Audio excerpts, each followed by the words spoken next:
العالمین والصلاة والسلام علی سید الانبیاء والمرسلین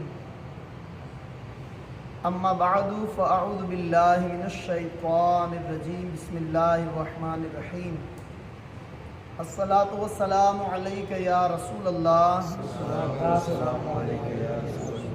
الصلاة والسلام علیک یا حبیب اللہ وعلى آلك وصحابك يا نور الله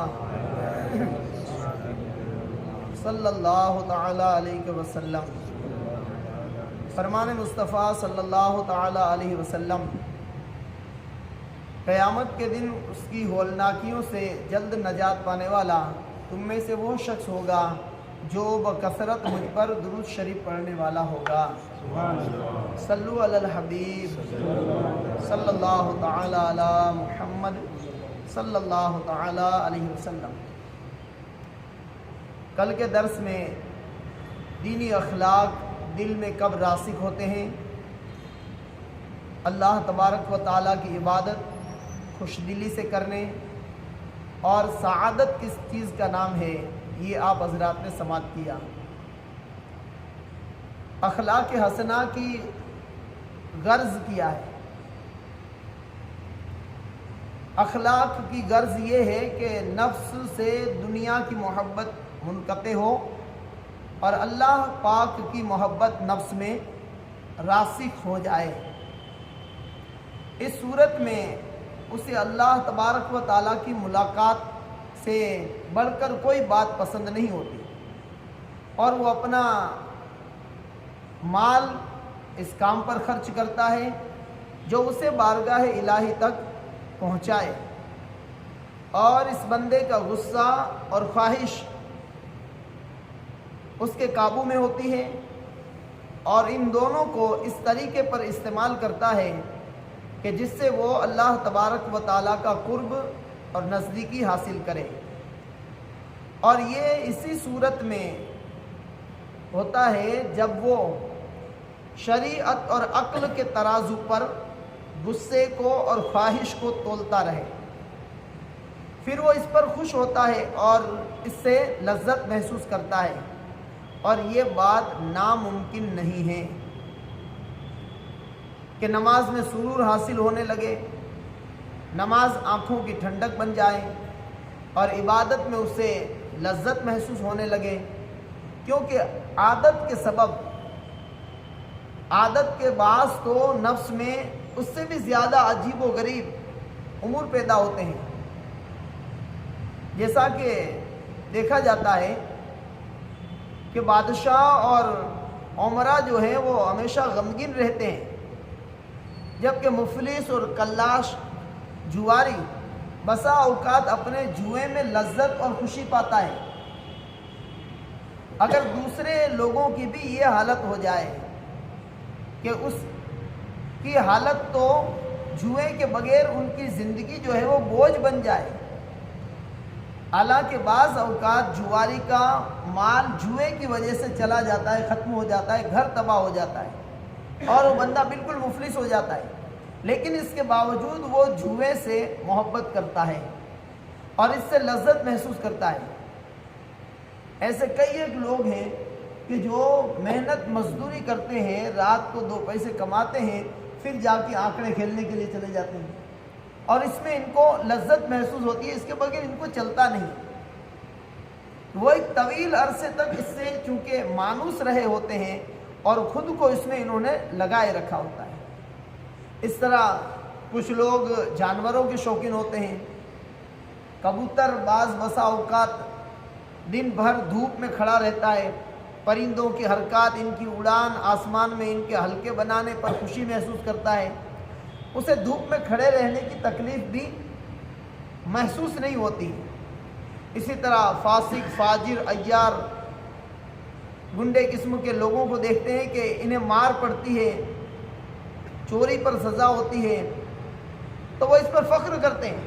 ان کے جلوس نکالے جاتے ہیں، لیکن ان کو اس پر فخر ہوتا ہے، بلکہ بعض اب تک کہتے ہیں پولیس کو کہ مارو، کتنا مارو گے مارو، لیکن باہر نکل کر یہ کام کروں گا واپس۔